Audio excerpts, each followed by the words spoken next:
योगेश्वर नाथ जी, अब हमें ये समझाइए कि ये कहा जा रहा है कि कई चरणों में ये लैंडिंग होगी। इस लैंडिंग का जो प्रोसीजर है, ये कहा जा रहा है कि अलग इसलिए है क्योंकि स्पेसएक्स जो है, वो बहुत सारी खूबियों से भरा हुआ है, इसमें खतरा बहुत कम है। तो कैसे वो लैंडिंग होगी जब फ्लोरिडा के तट पर वो पहुंचेंगी? री एंट्री कहा जाता है, जब पृथ्वी के जैसे कह सकते हैं एटमॉस्फेयर में एंट्री होती है। वो पूरा प्रोसीजर हमें समझाइए, दर्शकों को आसान भाषा में समझाइए कि वापसी कैसे होती है? जी देखिए, मैं इसको इस तरह से समझा सकता हूँ कि लोगों ने लेगो देखा होगा। लेगो में क्या होता है कि हम एक ब्लॉक को लेते हैं और दूसरे से अटैच करते हैं, राइट? तो हुँ, इंटरनेशनल स्पेस स्टेशन जो है, वो एक कह सकते हैं कि बहुत सारे जो लेगो के पीसेस होते हैं, हुँ, उनको मिला के एक बनाया गया है इंटरनेशनल स्पेस जी, स्टेशन को। इसमें रसिया का हिस्सा अलग है, यूएस का हुँ, हिस्सा अलग है। अब होता क्या है कि जब वहाँ पे स्पेसक्राफ्ट जाता है और डॉक होता है, उसको डॉकिंग बोलते हैं बेसिकली। वहाँ पे एक मॉड्यूल होता है, इस तरह से कह सकते हैं कि आप ये समझिए एक कप की तरह होता है, वो उसमें जाके जुड़ जाता है। तो पहला जो चरण होता है, जब उसमें यहाँ से जो एस्ट्रोनॉट एंटर करते हैं, इसको कैप्सूल जो बोलते हैं, मॉड्यूल जिसके अंदर जाते हैं, बैठते हैं एस्ट्रोनॉट। वहाँ से क्या करते हैं कि उसमें थ्रस्टर लगे होते हैं, छोटे-छोटे थ्रस्टर लगे होते हैं आगे की तरफ, फिर उनको ऑन करते हैं और फिर उसको अनडॉकिंग कहते हैं। अनडॉकिंग से क्या होता है कि पहला जो जो स्पेसक्राफ्ट है, वो क्या करता है, आईएसएस से दूर जाने की कोशिश करता है। तो जब दूर जाने की कोशिश करेगा तो जो थ्रस्टर हैं उनको ऑन किया जाता है। जब थ्रस्टर ऑन किया जाएगा तो क्या होगा, एक थ्रस्ट मिलेगा जिससे क्या होगा कि वो आइस से दूर हो जाएगा, राइट?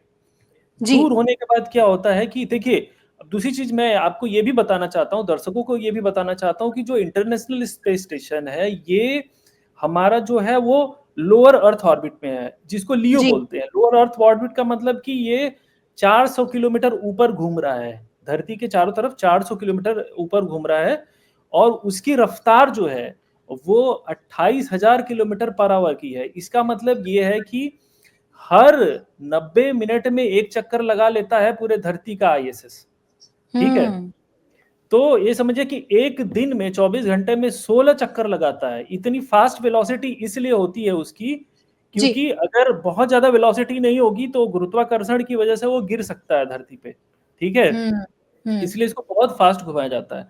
अब होता क्या है कि जब हमको इस स्पेसक्राफ्ट को जो जो हम उससे बाहर निकल रहे हैं, उसको हमको ऐसे ट्रैजेक्टरी में ले आना है जहाँ पे हमको जाके डिसेंट करना है। उसको डिसेंट बोलते हैं कि आप जी, पहले इस ट्रैजेक्टरी में आइए जिसमें आईएसएस घूम रहा है।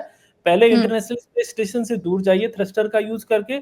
उसके बाद हम मैनूवर करते हैं बेसिकली, फिर अपने प्रोपल्शन सिस्टम को ऑन करते हैं जो नीचे होता है। तो वो क्या करता है, उसकी स्पीड को, उसकी गति को स्लो करता है और उसके डायरेक्शन को चेंज करता है। डायरेक्शन चेंज करने के बाद वो तब ये अर्थ की तरफ आना शुरू कर देता है। और फिर वहाँ पे बहुत सारे ऐसे मैनूवर स्टेज होते हैं जिसको मैनुअली नासा जो है वो कंट्रोल करता है। और उसके बाद फिर वो धरती के एटमॉस्फेयर में जब वो एंटर करने जाता है, उसके पहले उससे एक मॉड्यूल जो अटैच होता है उसको डिटैच कर दिया जाता है ताकि वो कैप्सूल जो है वो बच जाता है। उसको कैप्सूल बोलते हैं।